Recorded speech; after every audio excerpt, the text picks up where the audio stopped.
last night. I had to repent for me ever pulling the lever for this progressive that today is more interested in derailing the whole Republican Party, derailing them, just like Hugh Hewitt, derailing the whole Republican Party, and continue, Mayor, to continue this continuation of us going. I mean, I'm talking about the real plane into the mountain is this president. He's brought in all these refugees. He's given them summer jobs.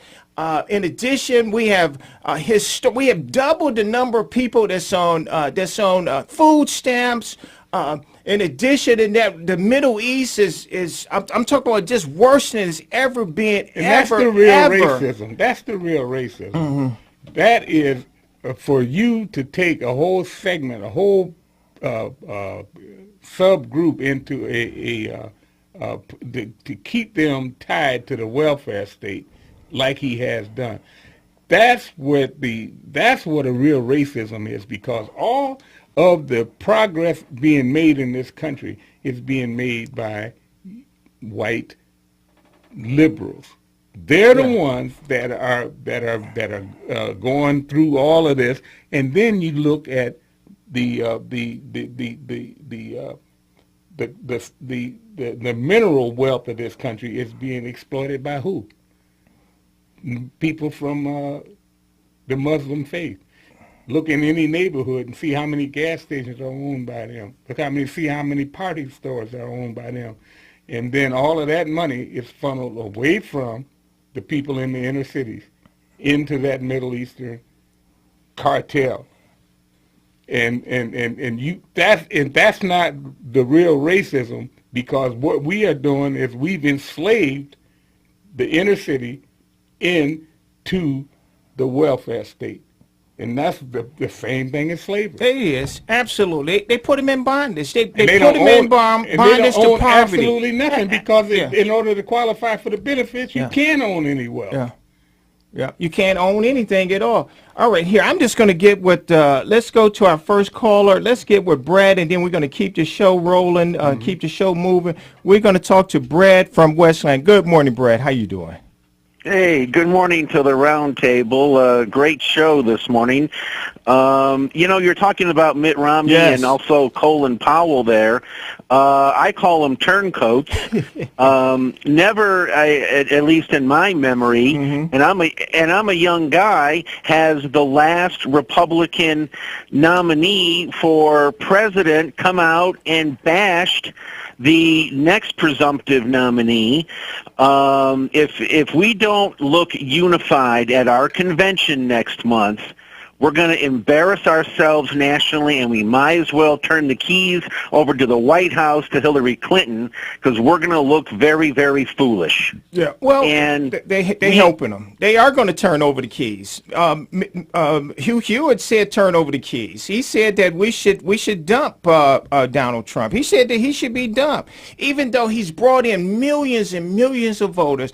People that have never voted at all. He brought in people that crossed over across the aisle. He's brought in. I mean, if you look at any of his stadiums, any place that he go, I mean, they filled to the T. Matter of fact, in California, what they did is, when Hillary had this convention, they had these long lines. They had a venue that only seat 800 people, and they focused the camera to make it look like she had thousands and thousands of people in there. It wasn't a stadium. Just down the street, it was a stadium that can seat like 15,000. But instead, they put her in this little bitty venue so that they can have this long line and show you that all these people, they are with her.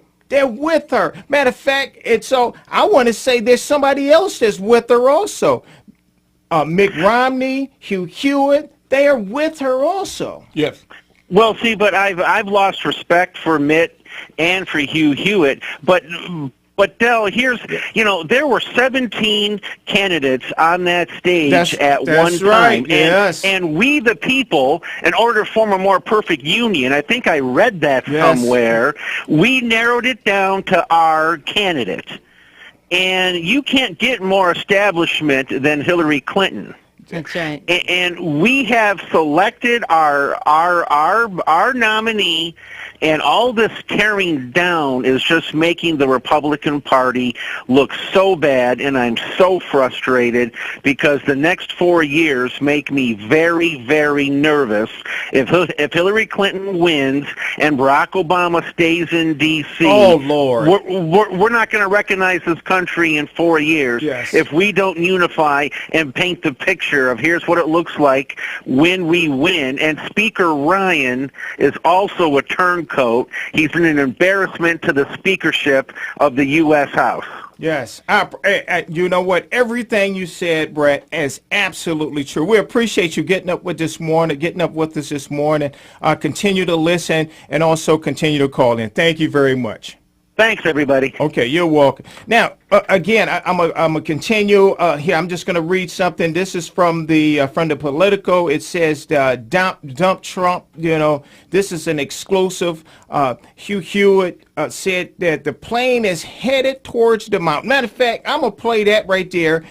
This is another turncoat. This is absolutely another turncoat. As soon as Derek get finished, I'm going to play 309, Derek, when you get finished. We're going to listen to HUGH HEWITT.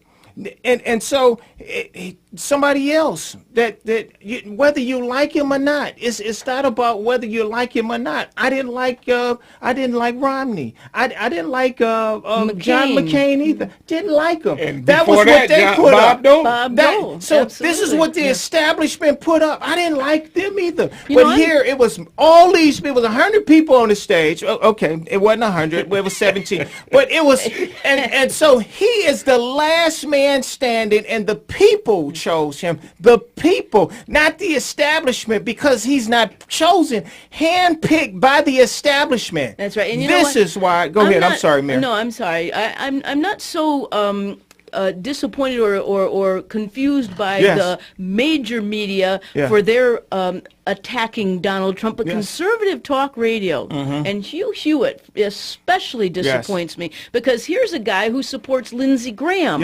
Now, Lindsey Graham is one of many publicly said it too. You're right. senators who have an F rating on Conservative Review, and yet HUGH HEWITT, who all along he said, I'm from Sweden, I don't support anybody, but he did nothing but trash Trump all along. Exactly right. You know, what a hypocrite. What a hypocrite. If you're going to be against somebody, at least stand up and have the guts to say, I'm against him. That's it. It's a classic, like Tyrone says, what time is the game on? This guy is more interested in the sports, in the Cleveland Browns and in the Cleveland Cavaliers, than he is trying to make sure that the information gets out there in a balanced way and not a biased way, with their thumb on the scale like he's done with his opinion. And you notice that he loved going on all these liberal shows, MSNBC, CNN, and with this hypocrisy, and then he come back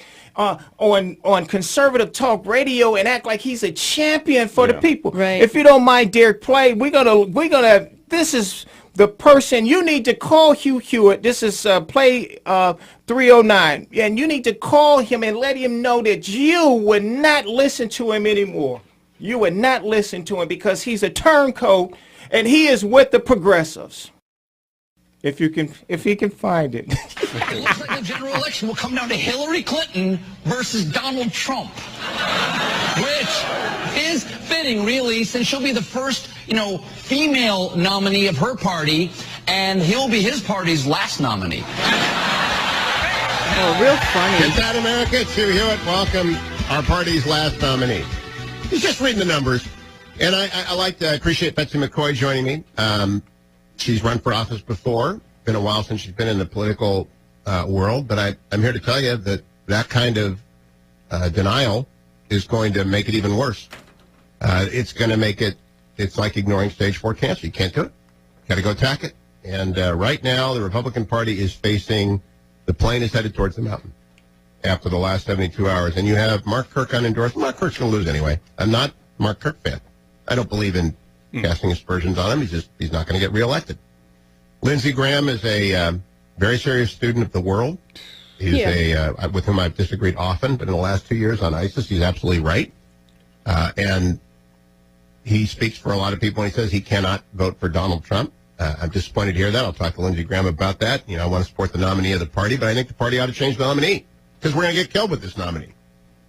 That's amazing. I have never said that. I waited till after the primary was over. I stayed Switzerland to the end, and the 72 hours dovetailed with that.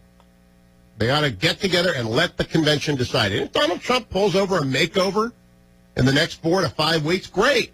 They can keep him. It would be better if he had done so 5 weeks ago. But it's awful, and it ended bad last night. If you're just joining me, the Donald Trump speech last night was his moment to drain the toxicity of the Trump. All right. Thank you very much. Thank you very much. What he said was that Donald Trump would change. In other words, if he changed this to suit him. That's right. Sound like an establishment. Then he would get on board. Yeah. Well, that's code words. Sound like an establishment person. But you and I would say what?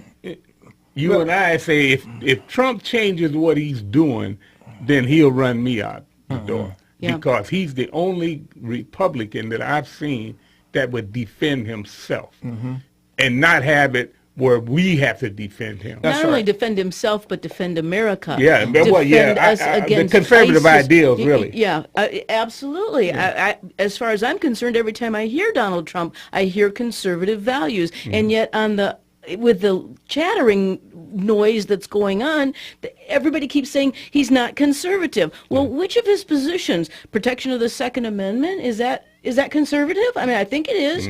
National defense, is that conservative? I think it is. Build a wall, I think that's part of our law. That's existing law, that we're supposed to have a wall built. It just hasn't been done. Oppose political correctness at the top of the list. Absolutely. That, if you oppose political correctness, then you defend freedom of speech. Defend our Constitution and not allow somebody to say because you want to defend the laws of the country that makes you a racist. All right, hold on.